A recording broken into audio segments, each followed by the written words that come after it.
സമയത്ത് പിന്നെ പശുതാമസത്തിന് വേണ്ടിയിട്ട് തപസ് ചെയ്യുന്ന സമയത്ത് അങ്ങനെ പരീക്ഷിക്കാൻ വേണ്ടിയിട്ട് പരമശിവൻ വരുന്നുണ്ട്. അങ്ങനെ ആ ഒരു സങ്കല്പത്തിലാണ് വരുന്നത്. ഇപ്പോൾ മുമ്പെന്ന് പറഞ്ഞാൽ പാർവതിയും ശിവനാണ്.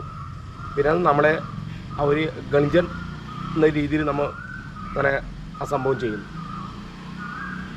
എന്തായാലും അപ്പോൾ ഈ മാസത്തിൽ പിന്നെ ഈ സംക്രമത്തിൽ അത് എവിടെയും കിട്ടാത്തൊരു ഭാഗ്യമാണ്. എന്താ പറഞ്ഞാൽ പിന്നെ കാനത്തൂറെല്ലാം ഏകദേശം കഴിയുന്നുണ്ട്, അവ മുമ്പേ അവർ കൊണ്ടുപോകുന്നുണ്ട്.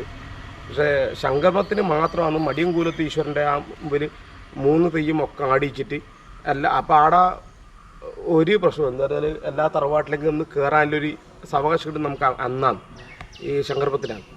എല്ലാ തറവാട്ടിലും പോകുമ്പോൾ അങ്ങനെ ആ ഒരു ഇത് കിട്ടുന്നത് ഈ ദിവസം മാത്രം. മറ്റു ചിലവർ തെയ്യോ മറ്റോ ഇതിൽ വരുമ്പോൾ അല്ലേ ചിങ്ങച്ച മനസ്സിലാക്കി നമ്മൾ ഒരു ആ പുറത്തുനിന്ന് അല്ല അങ്ങനെ പറയുന്നതല്ല.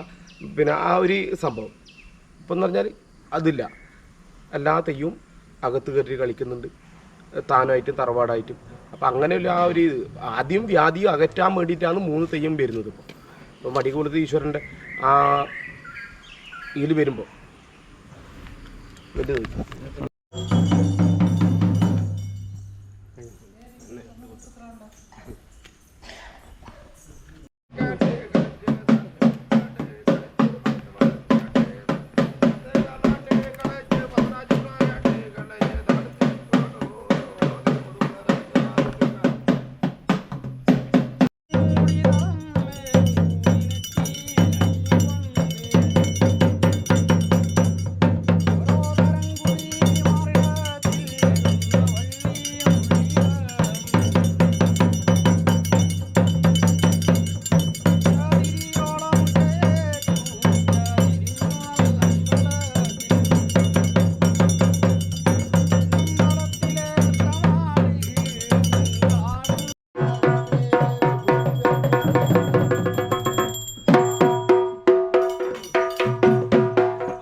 വലിയ ആചാരം എന്ന് പറഞ്ഞാൽ ഇത് തന്നെ. മതികൂലത്തേക്ക് വരും, കടവന്ന് ആടിയിട്ട് കണ്ടച്ചമ്പുട്ടിൽ വരും.